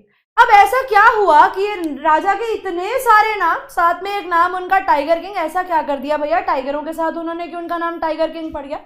तो वही चीज बच्चे हमारे चैप्टर में हम लोग एक्सप्लोर करेंगे कि ऐसा क्या किया इस राजा ने कि इनका नाम टाइगर किंग पड़ गया। लेकिन मैं आप लोगों को बता दूं बेटा, टाइगर किंग की स्टोरीज ऊंचे दाम छोटे पकवान वाली बात है कि नाम बड़े और दर्शन छोटे। नाम है टाइगर किंग, लेकिन टाइगर किंग इसीलिए नहीं कि टाइगर्स का ध्यान रखते थे, टाइगर किंग इसीलिए क्योंकि टाइगर्स को मारते थे। ठीक है, he was such a cruel person. और ये क्या करते थे टाइगर्स के साथ, वही हम लोगों ने हमारी स्टोरी में ऑब्जर्व करना है। तो बच्चे हमारे ये टाइगर किंग है, इनके अलग अलग नाम थे। तो बेसिकली ये दिखाता है कि he was proud of himself. अब इतने सारे नाम राजा ने अपने रखे हुए हैं, तो हमें ये पता लगता है कि राजा अपने आप को लेकर बड़ा प्राउड था कि I have so many names, लोग मुझे कितने सारे नामों से जानते हैं। अब स्टोरी शुरू होती है बच्चे कुछ इस तरीके से कि टाइगर किंग जो थे वो प्रतिबंधपुरम में ही पैदा हुए थे। ठीक है, प्रतिबंधपुरम में ही इनका जन्म होता है। अब जब ये वहां पैदा हुए तो बच्चे 10 दिन के जब ये थे, ठीक है, when he was बेयरली 10 days old, उस समय पर ही स्पोक अप। ठीक है, ये एक स्ट्रेंज इंसिडेंट है और जो दिखाता है कि भैया बचपन से ही हमारे टाइगर किंग जो हैं वो बड़े ही विचित्र रहे हैं। वो बताते हैं कि जब वो सिर्फ 10 दिन के थे बेटा, मात्र 10 दिन, जिसमें बच्चों की प्रॉपर आंखें भी नहीं खुलती, उस दिन के अंदर ये हमारे लड़के जो है ये बोल पड़े। अब होता क्या है कि ये पैदा हुए बच्चे रॉयल फैमिली के अंदर, he was given all the worth and all that importance. तो क्या होता है उस दिन, जब ये 10 दिन के थे, तो उस दिन एक बहुत सारे एस्ट्रोलॉजर्स जो थे ना वहां पर आते हैं, ठीक है। अब क्या होता है, जब ये 10 दिन के थे, ये बहुत इंपॉर्टेंट इंसिडेंट है, when he was 10 days old, उस दिन पे बहुत सारे एस्ट्रोलॉजर्स जो थे वो वहां पर आते हैं उस बच्चे को देखने के लिए। तो यहाँ पर आकर बच्चे उन्होंने एक प्रिडिक्शन करी, ठीक है, उन्होंने एक प्रिडिक्शन करी कि द किंग विल डाई। उन्होंने बोला ये जो बच्चा पैदा हुआ है ये मर जाएगा, ठीक है, द किंग विल डाई। जो मतलब डाई ऐसा नहीं कि अभी मर जाएगा, ये किंग विल डाई कि एक ना एक दिन ऐसा आएगा कि ये राजा जो है ये मर जाएगा, ये बच्चा जो है मर जाएगा। अब भैया ये तो बड़ी सिंपल साधारण सी बात है कि जो इंसान धरती पर आया है वो डेफिनेटली मरेगा ही। You can not keep the person living for the entire time, तो द किंग विल डाई। अब at this point of time एक बड़ा ही स्ट्रेंज चीज होती है, ठीक है, स्ट्रेंज जो होता है वो ये है, द बॉय स्पोक अप। जो बच्चा था बॉय स्पोक अप, वो बोल पड़ता है, 10 दिन का बच्चा, ठीक है, सिर्फ 10 दिन का, ठीक है, 10 डेज ओल्ड बच्चा जो है वो बोल पड़ता है और वो एस्ट्रोलॉजर को बोलता है कि आप मुझे ये बताइए what will be the manner of my death, ठीक है। वो क्वेश्चन करता है और उनसे पूछता है कि मुझे मेरा मैनर ऑफ डेथ बताइए। ये तो हमें भी पता है कि मैंने मर जाना है और सबने मरना है, जो इंसान जो है वो धरती पर आया है उसने मरना है ही। आप मुझे ये बताओ कि आप कब मरोगे, मतलब मैं मरूंगा तो मैं किस वजह से मरूंगा, what is going to be the reason for my death. Now everybody was looking in stupefaction, and every stupefaction एक word है, they were staring in stupefaction। वो सब लोग देख रहे थे बहुत ज्यादा कि ये क्या हो गया भैया, ये क्या हो गया, 10 दिन का बच्चा बोल पड़ा। और ये भी तो बोला, सवाल भी कैसा कर रहा है, बड़ा ही लॉजिकल क्वेश्चन कर रहा है। तो दे वर लाइक ये क्या बोल गया भैया। तो उस पॉइंट ऑफ टाइम पर जो एस्ट्रोलॉजर है वो ये बताता है कि जो टाइगर किंग है he will be killed by a tiger, ठीक है। वो बताते हैं कि तुम्हारी जो मौत है टाइगर से आएगी। क्यों? Because you are born, king is born, क्योंकि राजा का बॉर्न हुआ है, king is born in the hour of bull. वो बताते हैं कि तुम कब पैदा हुए हो, तुम बुल के आर में पैदा हुए हो, और बुल और लियो की, यानी बुल और टाइगर की, टॉरस और लियो की बिल्कुल भी नहीं बनती है। तो तुम्हारी दोनों की राशियों में कोई मेल नहीं है, तो देयर आर चांसेस कि तुम्हारी जो मौत आएगी वो एक टाइगर के थ्रू ही आएगी। तो तुम्हें अपने आप को टाइगर से बचा कर रखना है। तो अब राजा ने बचपन में एक लाइन बोली, ठीक है, जब बच्चा 10 दिन का था उसने बोला लेट टाइगर्स बी वेयर। उसने बोला कि टाइगर को बोलो होशियार, खबरदार हो जाएं, मैं आने वाला हूं, ठीक है। तो वो लेट टाइगर्स बी वेयर बोलता है, तो दिखाता है कि ये उसका बहुत ही हॉटी सा रिप्लाई था, मतलब दिखाने के लिए कि भैया he is very proud of himself even at 10 days. He says let tigers beware, और उसके बाद वो सो जाता है नॉर्मल। 10 दिन का बच्चा फिर बोलना बंद कर देता है। तो ये अपने आप में बच्चे एक बहुत ही ज्यादा स्ट्रेंज इंसिडेंट था, जो तब होता है जब टाइगर किंग 10 दिन का था। तो यानी बचपन से ही टाइगर किंग को ये पता लग गया था कि उसकी जो मौत आने वाली है वो एक टाइगर से आने वाली है, राइट। अब जैसे जैसे prince the king dared the tigers, और उसके बाद कि भैया you need to beware. अब उसके बाद जब बड़ा होता है राजा और प्रिंस बनता है, तो उसके बाद उसको राजा बना दिया जाता है, भैया उसे महाराजा जो है बना दिया जाता है। अब जब तक वो बड़ा हो रहा होता है बच्चे, not this one more very important thing to know, जब तक राजा बड़ा हो रहा होता है उस टाइम पर उसे एक इंग्लिश नानी, ठीक है, उसे एक इंग्लिश नानी उसकी केयर टेकर थी, ठीक है। वो इंग्लिश मूवीज देखता था, ठीक है, वो इंग्लिश मूवीज देखता था राजा हमारा, ठीक है, इंग्लिश मूवीज देखता था। और क्या करता था, वो इंग्लिश काऊ का मिल्क पीता था,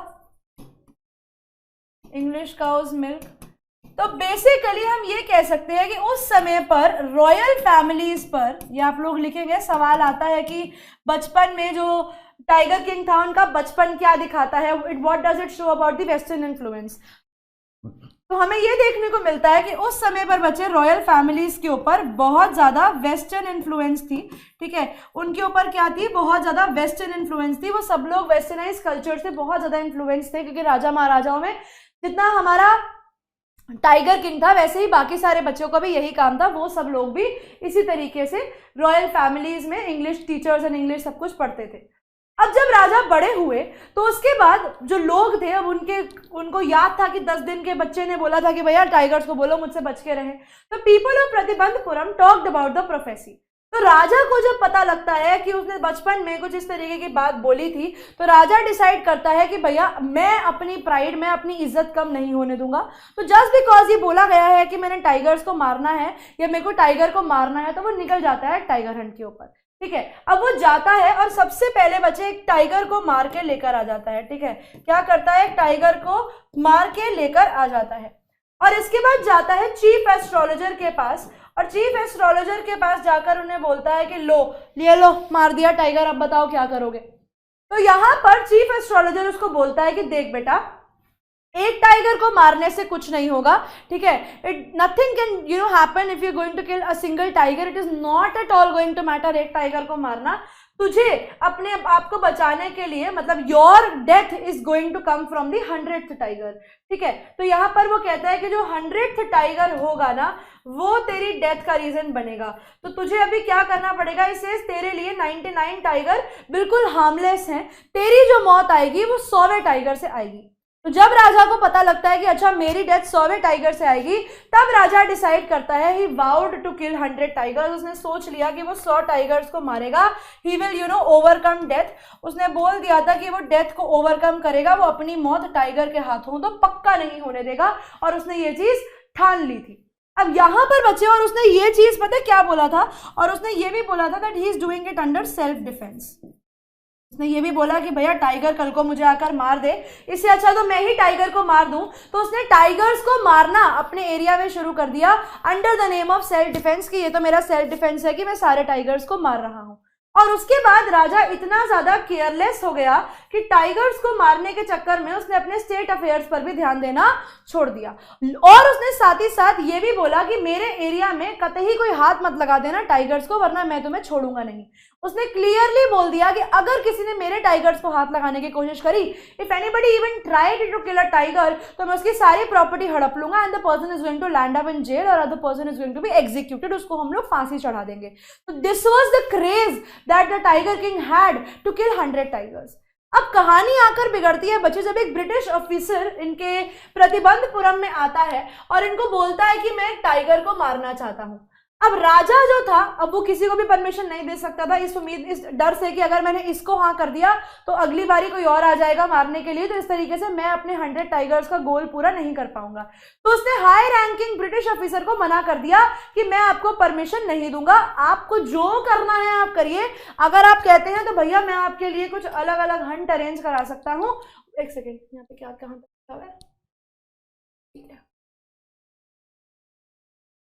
अब इसने क्या किया, इसने बोला कि आप एक काम कीजिए, मैं आपको रैट हंट करा देता हूँ। ठीक है, वो कहता है कि आप चूहे मार लीजिए, आ जाओ, आप बोर मार लीजिए, आपको मैं वो दे देता हूँ, बियर दे देता हूँ, आप बोर हंट कर लीजिए। ठीक है, वाइल्ड पिग्स मारने हैं, वाइल्ड पिग्स मार लीजिए।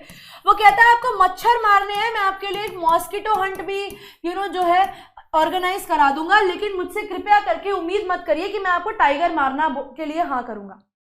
तो राजा, जो हमारा ब्रिटिश ऑफिसर है, वो ये कहता है कि चल तो ठीक है, मुझे कुछ मत करवा, तो मुझे फोटोग्राफ करवा दे विद द डेड टाइगर। इसे तू खुद टाइगर को मार, मैं तेरे को ये नहीं कह रहा तो मुझे टाइगर को मारने दे, तो मुझे फोटोग्राफ करा दे डेड टाइगर के साथ, मेरा उतने में भी काम चल जाएगा।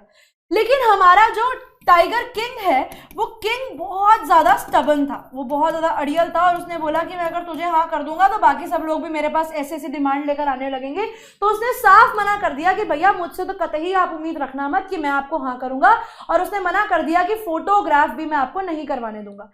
अब यहाँ पर बच्चे, जो हमारा ऑफिसर है जो फोटोग्राफ करवाना चाहता है डेड टाइगर के साथ, ये उसका शैलो एटीट्यूड दिखाता है। वो ये दिखाता है कि वो अपनी फेक सुपीरियॉरिटी दिखाना चाहता है कि मैं एनिमल्स मारता हूँ और उन डेड एनिमल्स के साथ फोटो खिंचवाता हूँ। तो वो अपनी फेक सुपीरियॉरिटी दिखाना चाहता था, लेकिन हमारे राजा ने सुपीरियॉरिटी के चक्कर में नहीं, लेकिन अपने टाइगर्स को बचाने के चक्कर में उसे मना कर दिया कि तुझे मैं टाइगर्स को मारने नहीं दूंगा। अब उसने एक हाई रैंकिंग ब्रिटिश ऑफिसर को मना करा है, जिसकी वजह से उसका खुद का किंगडम जो था बच्चे, अब वो डेंजर में था। अब उसने क्या किया, तो अब उसको लगा कि यार कुछ ना कुछ तो करना पड़ेगा। तो उसको लगा कि जिस तरीके से पति को मनाना है तो बीवी को पटाना पड़ेगा। तो वाइफ को पटाने के लिए उसने क्या किया, उसने उसकी वाइफ को 50 डायमंड रिंग्स भिजवा दी, जो इंग्लिश ऑफिसर की वाइफ थी, ताकि उसका जो किंगडम है वो बच सके। अब यहाँ पर उसको उम्मीद थी कि जो वाइफ है बच्चे, उसको उम्मीद थी जब वो रिंग्स को भिजवाता है तो वाइफ जो है वो 2 से 3 रिंग्स जो है वो रख के बाकी रिटर्न कर देगी, रिटर्न दी रेस्ट। लेकिन ऐसा नहीं होता। शी केप्ट ऑल, उसने 50 की 50 रिंग्स रख ली, सिर्फ एक थैंक यू का मैसेज भिजवाया। अब ये सारी की सारी रिंग्स बच्चे 3 लाख रुपए की पड़ी थी, किसको? To the king. और ये सब उसने कैलकाटा से मंगाई थी। तो राजा को 3 लाख की चपत लग गई इस चक्कर में, उस रानी को रिंग्स देने के चक्कर में। लेकिन उसको लगा कि चलो भाई पैसा जाए तो जाए, कोई फर्क नहीं पड़ता, मेरा किंगडम तो बच गया। तो ये दिखाता है कि राजा उस समय से ही बहुत ज्यादा करप्ट भी था और वो ब्राइब भी देता था, बिकॉज उसने ये ब्राइब के फॉर्म में, रिश्वत के फॉर्म में ही उसकी वाइफ को रिंग भिजवाई थी। 3 लाख की चपत उस समय पे लग रही है जब ब्रिटिशर्स आए थे इंडिया में। उस समय की चपत खाने के बाद भी वो कहता है कि छोड़ना, कम से कम मेरा किंगडम तो बच गया, मुझे उस चीज की खुशी है। चलो किंगडम बच गया। अब अगले 10 सालों में राजा टाइगर्स मारता गया मारता गया मारता गया और 70 टाइगर्स के करीब उसने मार दिए। अब ये वो टाइम था बच्चे के, इतने टाइगर्स मारने के बाद इनके किंगडम में खुद के पास टाइगर्स जो थे वो एक्सटिंक्ट हो गए, खत्म हो गए, टाइगर्स थे ही नहीं। तो अब इसको और टाइगर्स को हंट करने के लिए इसने सोचा कि वो एक प्रिंसेस से शादी करेगा जो एक रॉयल फैमिली से बिलोंग करती है, और वहां से करेगा जहां पर उसकी फैमिली में टाइगर्स होंगे।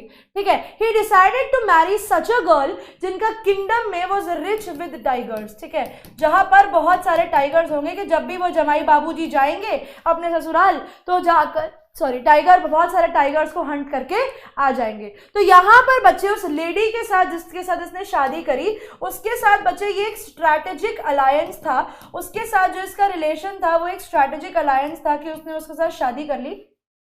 He married the girl just in order, to have more money, अपने पास और पैसा रखने के लिए, अपने पास और पैसा नहीं सॉरी अपने पास और टाइगर्स रखने के लिए उसने एक स्ट्रैटेजिक अलायंस बनाया। उसने मैरिज फॉर कन्वीनियंस किया कि भैया मेरे टाइगर्स को मेरे को मिल जाएंगे और मारने के लिए, और मेरी एक्सपीडिशन पूरा हो जाएगा। तो इस तरीके से वो जब भी अपने ससुराल जाता तो टाइगर मार के आता, जब भी जाता टाइगर मार के आता। इस तरीके से वो टोटल 99 टाइगर्स मार लेता है। ठीक है, कुल मिलाकर 99 टाइगर्स मार लेता है। और यहां पर आकर बच्चे 100वें टाइगर पर लग जाती है प्रॉब्लम। क्यों? बिकॉज अब ऐसा लग रहा था कि टाइगर तो मिल ही नहीं रहा है। ठीक है, he was unable to get the 100th tiger. बहुत ढूंढा बहुत ढूंढा बहुत ढूंढा। इट वॉज एज इफ कि टाइगर जो है, मतलब एक लाइन बोलता है कि ऐसा लगता है कि टाइगर जो है वो टाइगर किंग से डर के भाग गए हैं। अब आप यहाँ पर भी देख सकते हो कि कितनी बड़ी सटायर है यहाँ पर कि टाइगर किंग से टाइगर डरेंगे, क्या वो पागल थोड़ी है टाइगर।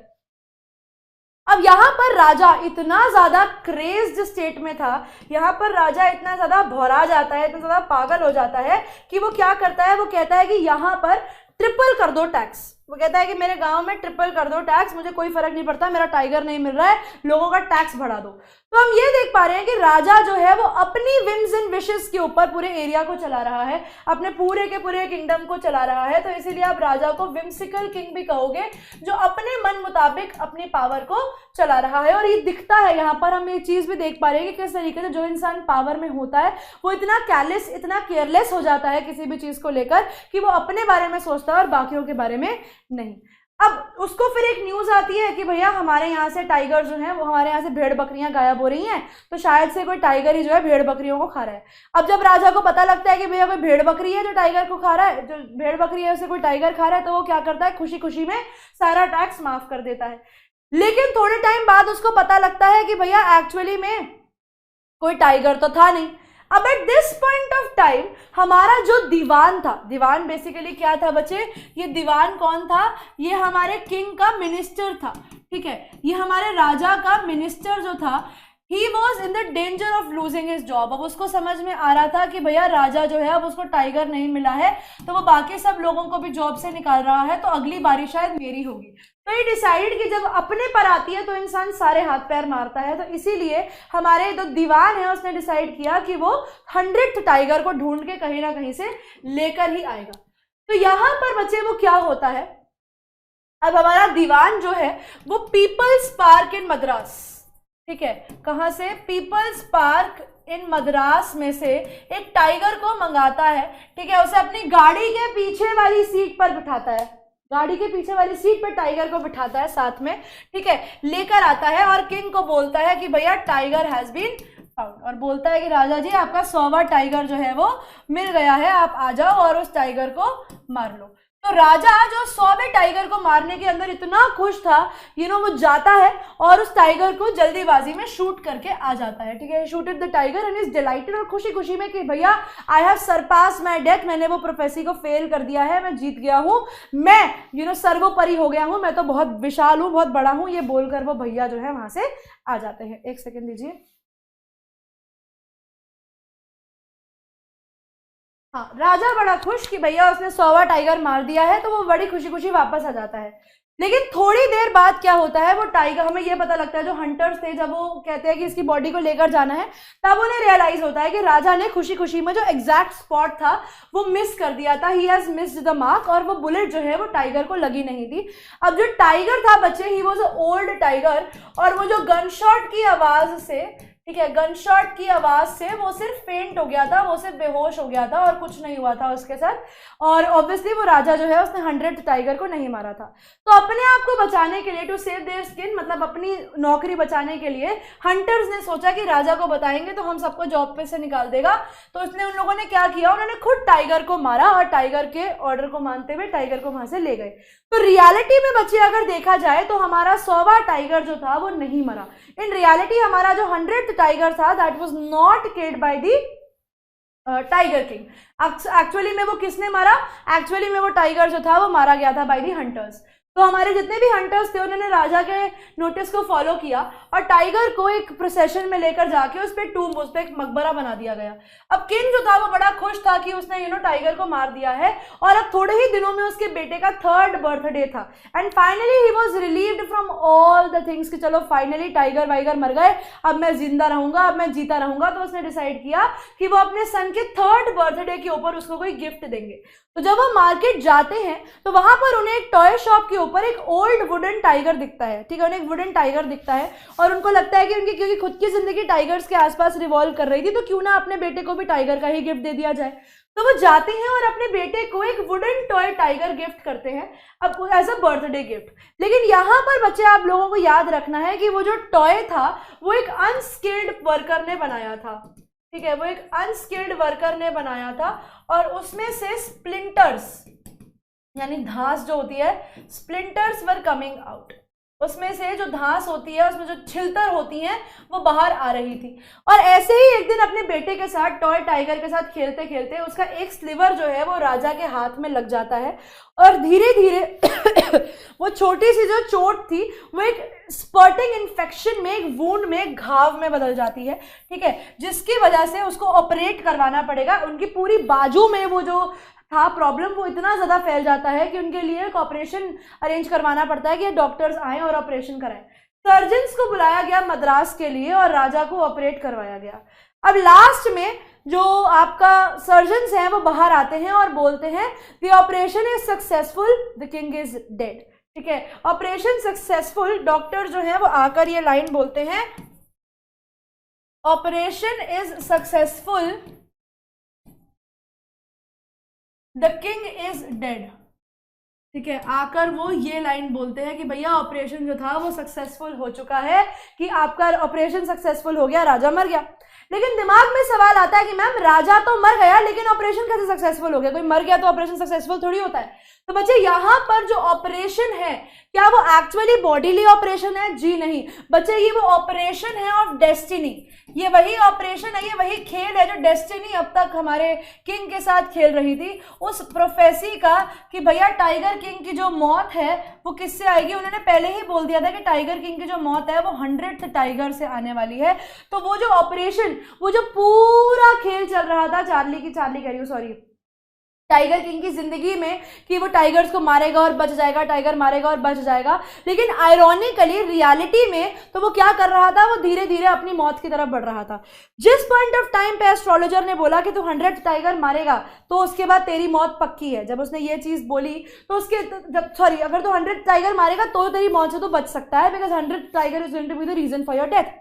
तो उस पॉइंट ऑफ टाइम से हमारे जो ये टाइगर किंग भैया हैं उन्होंने 99 टाइगर्स को काफी मर्सीलेसली मार दिया, जिनकी कोई गलती भी नहीं थी, ताकि वो 100वें टाइगर तक पहुंच सके। तो देखा जाए तो ये 99 टाइगर्स की जो लाइफ थी बेटा, ये तो बिल्कुल सैक्रिफाइस हो गई, बिल्कुल वेस्ट हो गई। तो उसने मर्सीलेसली 99 टाइगर्स को मारा ताकि वो अपनी मौत की तरफ पहुंच सके। ना तो वो पहला टाइगर मारता, ना वो 100 तक पहुंचता, और ना ही वो मरता। लेकिन जो उसने 99 टाइगर्स को मारा, और 100वां टाइगर जो उससे नहीं मरा, उन सब का, ठीक है, बाप का, दादा का, भाई का, सबका बदला किसने लिया? वो वुडन टाइगर ने लिया। जो अपने आप में बच्चे एक बड़ी ही आयरॉनिकल बात है, यहाँ पर ड्रामेटिक आयरनी यूज करी गई है कि राजा के अलावा यहाँ पर सबको पता था, ठीक है, राजा के अलावा सबको पता था कि 100वां टाइगर राजा ने नहीं मारा है। And this is how the destiny plays you, कि आपकी किस्मत में जो लिखा है आप कहीं ना कहीं खुद अपने आप को उस तरफ लेकर जाते हो। इंसान कभी कभी खुद अपने लिए गड्ढा खोदता है, जैसे यहाँ पर हमारे टाइगर किंग ने किया था, ठीक है। एक्चुअली में ये 99 टाइगर्स की डेथ को किसने अवेंज किया था? Wooden tiger avenged the death, avenged the death. तो ये एक्चुअली में 100 टाइगर की डेथ को किसने अवेंज किया था? एक नकली वुडन टाइगर ने। And this was the 100th tiger जो एक्चुअली हमारे राजा की डेथ का रीजन बनता है। तो बेटा इस पूरे चैप्टर में बेसिकली ये दिखाया गया है कि आपकी डेस्टिनी जो है वो प्री प्लान्ड है, प्री डेस्टिन्ड है, होगा वही जो आपकी किस्मत में लिखा है। Things are going to be in such a way कि आप खुद अपनी लाइफ को उस पॉइंट तक ले जाओगे जहां पर these things actually happen with you, right. तो I hope you guys have understood the summaries of both the chapters, और ये दोनों चैप्टर्स आपको क्लियर है। लास्ट में बच्चे ये लाइन के ऊपर सीधा सवाल देते हैं, operation is successful, the king is dead. इसमें जो आयरनी है उसे एक्सप्लेन कीजिए। तो बच्चे इसमें आयरनी ये है कि राजा के अलावा सबको पता था कि 100 टाइगर जो है वो राजा ने नहीं मारा है, लेकिन उसके बाद भी राजा को किसी ने नहीं रोका, because the people were so selfish to protect themselves कि दे बिलीव्ड कि राजा मर भी जाएगा तो कोई फर्क नहीं पड़ता। And this is the irony कि वो ऑपरेशन तो सक्सेसफुल हो गया, because that was the operation of the destiny, where it was already pre-planned कि राजा जो है उसने मरना ही है, and the king was now dead. And yes, the prophecy seemed to be true कि उसकी डेथ जो थी वो 100th टाइगर से ही आई थी। It was not always told कि वो लिविंग टाइगर से आएगी या डेड टाइगर से आएगी, लेकिन जब 100वां टाइगर गिनती में आया तो वही उसकी मौत का कारण बन गया, राइट। तो I hope you guys are clear with the summarisation of both the parts, है ना। तो यहाँ पर operation was successful but the king died, prophecy came true and the 100th tiger had killed the king. और this is a very very very important reference, ठीक है। दुराई सैनी वाला अभी क्वेश्चंस करा रही हूं आप लोगों को, ठीक है। Now we have done approximately 1 hour में हमने दोनों चैप्टर्स की समरी कर ली है। Now we are going to go ahead with the questions of both the topics. I hope now the summary that is done in detail is clearly understood to all of of you, एंड अब आप लोगों को कोई भी दिक्कत नहीं होगी। पहला सवाल आता है बच्चे हमारे चार्ली वाले टॉपिक में से, 3rd लेवल में से।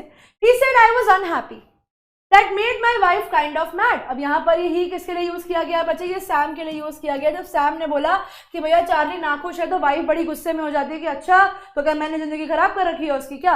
लेकिन वो एक्सप्लेन करता है कि इसका मतलब ये है कि modern world is full of insecurity, fear, war, worry and all the rest of it, and इसकी वजह से चार्ली इन सब चीजों को एस्केप करना चाहता था। व्हेन ही सेज कौन नहीं करना चाहता? Everybody I want to know wants to escape, लेकिन वो इस तरीके से किसी 3rd लेवल पर नहीं जाते। But that's the reason he said and my friends all agreed. उसने बोला कि यही रीजन है कि तू बहुत ज्यादा सोचता है। एवरीवन पॉइंट्स टू इट कि सब लोगों के साथ होता है लेकिन तेरे साथ ज्यादा होता है। They claimed my stamp collection, for example, that's a temporary refuge from reality। इसी तरह उन लोगों ने बोला कि जो तेरी स्टैम्प कलेक्शन भी है वो एक टेम्पररी रिफ्यूज है, वो एक तरीका है तेरा अपने आप को प्रोटेक्ट करने का from the miseries of the world. Maybe, but my grandfather didn't need any refuge from reality।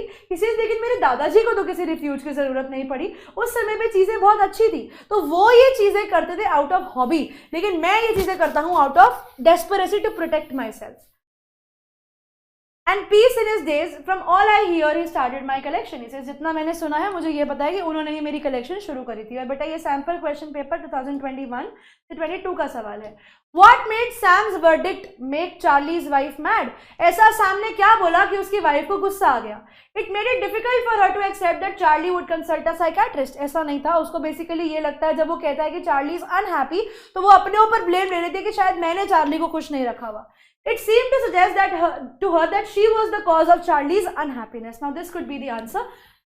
It made her aware of Charlie's delicate state of mind। It offended that Charlie and Sam collectively accused her। ऐसा कुछ नहीं था, वो अपने ऊपर blame ले लेती है, वो थोड़ी प्राइड वाली बात आ जाती है, इगोइस्टिक वाली बात आ जाती है कि उसको ऐसा लगता है कि चार्ली का दोस्त जो है सैम वो ये कह रहा है कि वो अपनी वाइफ की वजह से खुश नहीं है, but there was nothing like that. Option number B बच्चे आप लोगों के क्वेश्चन का सही आंसर होगा। अगला सवाल देखिए। Sam's explanation to the reaction of Charlie's wife was a dash in nature, critical in nature, aggressive in nature, clarifying in nature, accusatory in nature. तो बच्चे उसने अपने पॉइंट को क्लैरिफाई करने के लिए बताया कि बहन मैं तेरे को नहीं बोल रहा था, मैं ये कह रहा था कि तेरे अलावा भी तो उसकी जिंदगी में बहुत कुछ है जो उसे परेशान कर सकता है. तो वो क्लैरिफाई कर रहा था अपना पॉइंट कि भैया मैंने जो चीज बोली वो क्लैरिफिकेशन के टर्म्स में बोली है कि थर्ड लेवल जो दुनिया में इनसिक्योरिटीज, वॉर और ये सब है उसकी वजह से वो नाखुश है. ठीक है, तो अपने भी गलती मत ले. Select the option that signifies the condition of people of the modern world. आजकल के लोग कैसे हैं बच्चे. अब यहाँ पर बच्चे आप लोगों को देखना है कि हम लोग कैसा कैसा फील कर सकते हैं. आज के टाइम पे इंसान अनश्योर फील करता है, जरूर करता है. लेजी नहीं करता, ऑफेंसिव का मतलब है कि हर बात पे लड़ाई झगड़े करने पे आ जाए, नहीं करता. इंसान एंग्शियस है, इंसान डरा हुआ है. तो बच्चे 1, 4 और 5 ऑप्शन नंबर डी के अंदर ये आंसर आपको मिलेगा. तो आपके क्वेश्चन का सही आंसर ऑप्शन नंबर डी है. ठीक है, अगला सवाल. Select the option that displays a cause effect set. ऐसा ऑप्शन सिलेक्ट कीजिए जो एक कॉज इफेक्ट दिखाता है.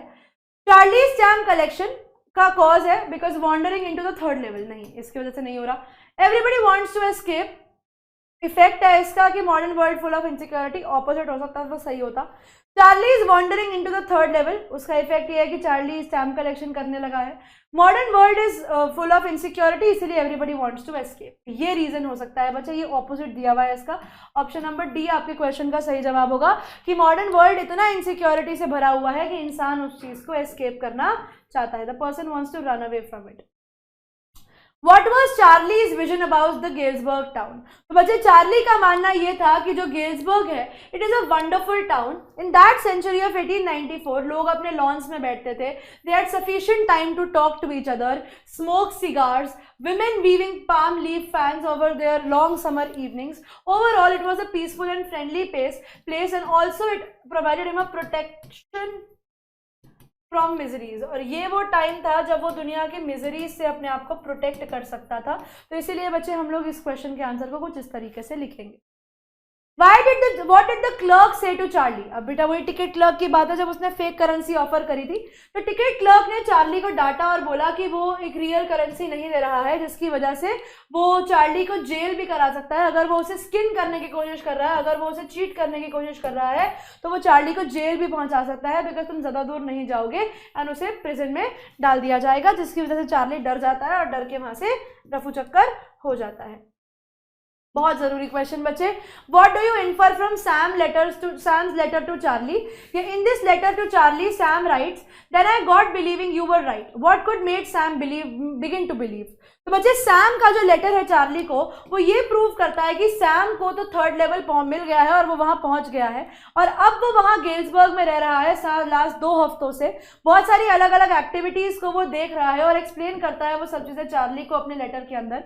और साथ ही साथ वो इन्वाइट करता है लुइसा और उसके हस्बैंड चार्ली को कि तुम लोग भी यहाँ पे आओ और ढूंढते रहो ये थर्ड लेवल को कि तुम्हें भी ये थर्ड लेवल जो है मिल जाएगा. तो हम ये कह सकते हैं कि कहीं ना कहीं सैम जो उस प्रोटेक्टिव समय में जाना चाहता है वो also a victim of worldly worries and sought to escape like Charlie. और वैसे भी बच्चे आप लोगों को याद रखना है सैम एक सिटी बॉय था. तो बचपन से जब भी चार्ली उसे बातें बताता था गेल्सबर्ग की तो वो बहुत ज्यादा फैसिनेट हो जाता था उन बातों से. ठीक है, now the last question for this one. It is easy to जज others and give advice but much more difficult to apply to ourselves. Elaborate with reference to the character of Sam in the third level. Sam ने यहाँ पर Charlie को बोला तो सही कि तुझे वेकिंग ड्रीम विश फुलफिलमेंट है, तू दुनिया के इनसिक्योरिटी से डरता है, लेकिन तेरी उसकी खुद की कंडीशन भी तो यही थी. He was also doing the similar thing. Sam was being judgmental when he told Charlie that he was dissatisfied with the life and was looking for an escape. Because in reality तो वो भी यही कर रहा था ना. वो क्यों गया थर्ड लेवल में, वो क्यों गया गेल्सबर्ग में? बिकॉज कहीं ना कहीं वो भी प्रोटेक्टिव समय की कहानियां सुन सुन के दुनिया की इनसिक्योरिटी से दूर भागकर वो पीसफुल टाइम एंजॉय करना चाहता था. The third level was just an imagination, so Charlie should accept the reality and be satisfied with it. However, Sam खुद भी एक escape करना चाहता था अपने stress-filled modern life से और इसीलिए अब उसके दोस्त की बात सुनकर वो खुद थर्ड लेवल ढूंढने जाता है और थर्ड लेवल में चला जाता है. ठीक है, थर्ड लेवल से ट्रैवल करके गेल्सबर्ग पहुंच जाता है और उसके बाद अपने दोस्त को लेटर लिखकर बोलता है कि भैया तुम भी यहाँ पर आ जाओ. समझ में आया? अब बढ़ते हैं बच्चे अगले टॉपिक के सवालों की तरफ. That is here. Now here is the paragraph बच्चे. From that day onwards, it was celebrating time for all the tigers inhabiting Pratibandhpuram. The state banned tiger hunting by anyone except the Maharaja. ये उस time की बात है जब tiger hunting celebrate होने लगा था कि वो कहता, अच्छा यहाँ पर एक आयरनी है बच्चे, एक सटायर है, जब राजा बोलता है कि भैया वो टाइगर्स के लिए एक सेलिब्रेशन टाइम था जो प्रतिबंधपुरम में रहते हैं, वो इसीलिए क्योंकि राजा जो है वो खुद टाइगर को मारने आ रहा है, तो वो टाइगर्स कितने लकी हैं कि वो राजा के हाथों मर रहे हैं। The state banned tiger hunting by anyone except the महाराजा। तो अब स्टेट में से महाराजा टाइगर हंट कर सकते थे। एक प्रोक्लेमेशन, बेसिकली एक ऑर्डर इशू किया गया था कि किसी ने भी अगर टाइगर को स्टोन तक मारने की कोशिश करी तो उसकी सारी वेल्थ और प्रॉपर्टी जो है वो कॉन्फिस्केट कर ली जाएगी, बेसिकली टेकन अवे कर ली जाएगी, गवर्नमेंट उसको रख लेगी, यानी जो हमारा राजा है वो उसको रख लेगा। महाराजा ने ये भी बोला कि अब जब 100 टाइगर मर जाएंगे उसके बाद ही मैं अपने शहर के परेशानियों को हैंडल करूंगा, उससे पहले मेरे से कतई बात करने मत आ जाना कि what is going to happen, I am not going to listen to anything. Initially the king seemed well set to realise his ambition. राजा स्टार्टिंग में तो बहुत पक्का था कि भैया मैं काम करूंगा यहाँ पर, I am not going to leave anyone, सब कुछ अच्छा करेंगे ही। Not that he faced and no dangers, ऐसा नहीं है कि टाइगर मारने में कोई डेंजर नहीं आया। टाइगर्स भैया बहुत डेंजरस फिरोशियस एनिमल होते हैं, ऐसे बहुत बारी थे जब बुलेट मिस हो जाती थी और वो राजा के मुंह पर टाइगर आ जाते थे। And eight that point of time he was so strong कि वो उस बीस से अपने हाथों से लड़ते थे, and each time Maharaja one. तो हमेशा राजा की किस्मत अच्छी रही थी। चलिए अगला सवाल आता है बच्चे, the tone of the author when he says it was celebration time for all tiger is solemn, sarcastic, sympathetic या मॉकिंग। तो बच्चे करेक्ट आंसर है सरकास्टिक टोन थी, सरकाजम झलक रहा है बात के अंदर, एक टॉन्ट झलक रहा है उसकी बात के अंदर कि भैया टाइगर को बोलो कि सेलिब्रेशन टाइम आ गया है, राजा आ रहे हैं मारने के लिए। ऑप्शन नंबर बी आपके क्वेश्चन का सही जवाब होगा। Pick the pair of true statement based on the extract. The tiger hunting was absolutely banned in the kingdom, the Maharaja was extremely courageous and fearless, ये बिल्कुल ठीक है, ठीक है। दूसरी स्टेटमेंट है महाराजा बहुत करेजियस और फियरलेस थे क्योंकि वो अपने बेयर हैंड से टाइगर से लड़ते थे। Maharaja paid no heed to the matter related to his kingdom, ये स्टेटमेंट भी ठीक है। अगला है the Maharaja was able to fulfil his ambition without any perils, ये स्टेटमेंट सही नहीं है। वो कहते हैं ट्रू स्टेटमेंट्स आपको चूज करनी है 1 and 2। Tiger hunting was absolutely banned in kingdom, अब टाइगर हंटिंग बैन हो गई, अच्छा। Maharaja was courageous and fearless, ये बात बिल्कुल ठीक है।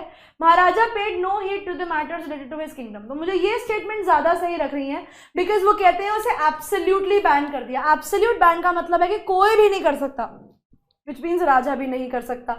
तो ये स्टेटमेंट को हम सही नहीं मानेंगे बिकॉज ये एब्सोल्युटली वर्ड जो है ये पूरी स्टेटमेंट का मीनिंग बदल रहा है। तो स्टेटमेंट 2 and 3 बच्चे हमारे पास सही है, ऑप्शन नंबर सी आपके क्वेश्चन का सही जवाब होगा। अगला सवाल देखते हैं, which of the following option can underline words not be replaced with proclamation. बेटा प्रोक्लेमेशन का मतलब मैंने आप लोगों को बताया था कि कोई ऑर्डर जब पास किया जाता है। The politicians shared their manifesto during the election meetings. Manifesto होता है बेटा उनके सारी policies and programs के बारे में। All the citizens of the kingdom were had to abide the emperor's edict. Edict तो order है बेटा, बिल्कुल ठीक है। The communique made by the official had a disastrous effect. ये भी बिल्कुल ठीक है कि भैया जो order आया था। The decree of the state, ये भी ठीक है। तो बेटा manifesto basically policies होती हैं, ठीक है, order नहीं होते, ये policies and programs होते हैं। तो आप लोग याद रखेंगे कि ये word इसके अंदर नहीं जाएगा, तो नॉट वाला आंसर ऑप्शन नंबर ए में है। आखिरी सवाल of this MCQ, on the basis of the passage pick the option that enumerates the characteristics of the king. राजा कैसा था? गलीबल, गलीबल होता है बेटा कोई भी इंसान जो किसी की भी बातों में बहुत जल्दी आ जाता है, तो राजा गलीबल नहीं था। वो विलफुल था, yes. He was apathetic, no sympathy, उसके मन में किसी को लेकर भी कोई भी सिंपैथी नहीं थी। सही तो लिख रही थी मैं, कोई सिंपैथी नहीं थी। Arrogant, aggressive and scrupulous. तो ऑप्शन है बच्चे आपके पास 1, 2 and 6। 1 में आता है गलीबल, राजा गलीबल तो नहीं था, ऑप्शन ही कट जाता है। 2, 3, 4, 3 विलफुल, अग्रेसिव एंड स्कर्पलस, ये हो सकता है, हम इसको मार्क करके चल सकते हैं। 3, 5 apathetic, he was wilful, apathetic and scrupulous, and option number 3 है 2, 3 and 5। Arrogant, wilful and apathetic. तो यहां पर बच्चे हमें बताना है कि हमारे राजा जी जो थे वो कैसे थे। What was the kind of character that the Raja had, what kind of a king was the king. चलिए तो बच्चे हमारे पास ऑप्शन में है 2, 3, 6, 3, 5, 6 एंड 2, 3, 5। अब बच्चे देखो ये स्कर्पलस वर्ड का मीनिंग क्या होता है। बेटा ऐसा कोई भी इंसान जो बहुत ही केयरफुल डिटेल्स के साथ काम करता है, और राजा ऐसा तो कतई नहीं था। तो जहां पर भी 6 वाले ऑप्शन है उनको तो काट ही दूं, खत्म। 2 3 5, ठीक है। ही वॉज विलफुल, बहुत पक्का था अपने काम को करने के लिए, बहुत एरोगेंट था कि जो हूं मैं हूं, इतने सारे नाम थे हमारे राजा के, और एपैथेटिक, नो सिंपैथी। और अगर देखा जाए बच्चे तो टाइगर किंग का जो नाम है ना, उसके अंदर भी आप कह सकते हो कि एक मॉकिंग टोन है कि वो कहने को तो टाइगर किंग है, लेकिन एक्चुअली वो किंग नहीं, वो किलर है। The name should be tiger killer and not tiger king. भाई ये सवाल देखते हैं इस चैप्टर पे।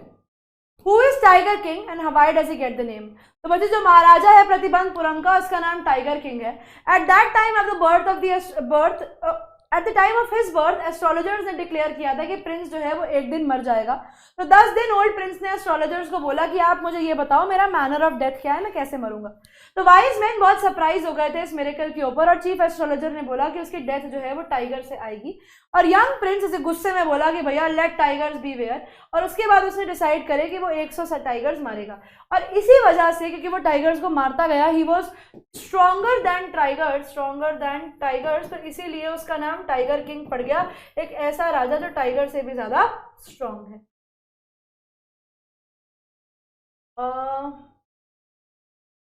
What is the reason of the Tiger King's sudden decision to marry? तो बच्चे महाराजा अपने किंगडम में 10 सालों में 70 टाइगर्स मार चुका था, और टाइगर पॉपुलेशन जो थी वो ड्विंडल हो चुकी थी, यानी कम हो चुकी थी। तो नाउ इट वाज टाइम कि अब उसे और टाइगर्स ढूंढने हैं। तो it was then that he decided कि वो शादी करेगा एक ऐसी लड़की ऑफ द रॉयल फैमिली से जिस स्टेट में बहुत सारे टाइगर्स हैं, कि जब भी वो वहां जाए तो 6-7 टाइगर्स को वहां से मार कर आए, और इस तरीके से जो उसकी प्रोफेसी जिसके वो अगेंस्ट जाना चाह रहा है उसको वो सच कर पाए। Who killed the 100th tiger and why? तो बच्चे आयरॉनिकली जो 100th टाइगर था वो टाइगर किंग ने नहीं मारा था। He does drop down after he is shot by the Maharaja. Obviously जब वो गिर जाता है, जब राजा उसे मार देता है, लेकिन वो उसे फेंट होता है because he was a old tiger and he just fainted at that point of time. वो बचा नहीं था, जिंदा नहीं था। तो tiger then wonders what they should do. अब टाइगर जो हंटर्स थे उन्होंने सोचा कि भैया टाइगर मरा तो है नहीं, राजा को बताएंगे तो हमारी जॉब चली जाएगी। तो उन्होंने सोचा कि अगर उन्हें अपनी जॉब बचानी है तो उसे मारना पड़ेगा। तो उन्होंने से खुद एक हंटर ने उस टाइगर को मारा, and this was the reason that the 100th tiger was dead, killed not by the king but by the people of his kingdom. Okay, now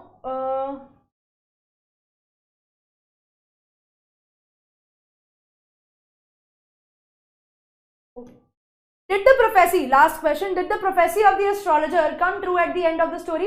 तो बच्चे I'll be leaving certain questions, पढ़ लेना वो सवाल, और सवाल है ये मैंने वो करवाए हैं जो बहुत ज़्यादा इंपॉर्टेंट है। बाकी कुछ और सवाल हैं जो आप रेफरेंस के लिए रख सकते हैं। I will be keeping those questions in the notes itself. Did the prophecy of the astrologer come true at the end of the story? तो yes बच्चे, the 100th tiger was not killed by the king but by his men. तो जो wooden tiger था जिसे हम 100 tiger consider कर रहे हैं, was made by an unskilled carpenter. उसके slivers sticking out from which pierce the king's right hand. The king had to be operated upon to remove the infected hand and died in the operation. Thus जो 100th tiger था उसने revenge ले लिया of all the tigers जो were killed mercilessly, जिनको बिना किसी mercy के, जिनको बिना किसी दया भावना के टपका दिया गया था। The prediction came true, और yes 100% the prediction came true, and this was very ironical of the story कि बेचारा राजा जो है वो मर जाता है। एंड इसी के साथ बच्चे हमारा सेकंड सेशन हो जाता है यहाँ पर खत्म। I hope this session was very fruitful to all of you, और यहाँ पर हमने चैप्टर इन डिटेल डिस्कस किया, discuss all the major details of the topics. I hope now this is clear to all of you, and अगर ये clear था तो मुझे एक बार कॉमेंट बॉक्स में वो वोट ऑफ सपोर्ट दे देना, बताते हुए कि मैम ये मेथड ठीक है। तो अगली क्लासेस जितनी भी आप लोगों की हैं वो सब हम इसी मेथड से करेंगे। प्रोबेबली आपकी एक क्लास में कोशिश करूंगी नेक्स्ट वीक में कि मैं लाइव रख लूँ, ताकि आप लोगों के जो भी पिछले लेसन के डाउट हैं वो भी मैं कवर अप कर लूँ, और जो अगला टॉपिक हम लोगों ने करना है वो भी आप लोगों को समझा दिया जाए। आपके जो डाउट्स हैं आप सब लोग मेरे से पूछ सकते हैं। मेरी कोशिश रहेगी कि मैं नेक्स्ट क्लास में एक लाइव आप लोगों के साथ रख लूँ। अब जो भी आप लोगों के बच्चे डाउट्स अगर आते हैं तो आप लोग मुझे कमेंट्स में बता सकते हैं, और आप लोगों को लेक्चर कैसा लगा वो भी आप लोग मुझे कमेंट सेक्शन में बता देना। एंड इसी के साथ बच्चे ये लेक्चर हो जाता है यहीं पे खत्म। Thank you all for being a part of today's class. मैं निहारिका अब आप लोगों को मिलूंगी आपकी अगली क्लास में। तब तक के लिए बच्चों पढ़ते रहिए, आगे बढ़ते रहिए। Goodbye everyone.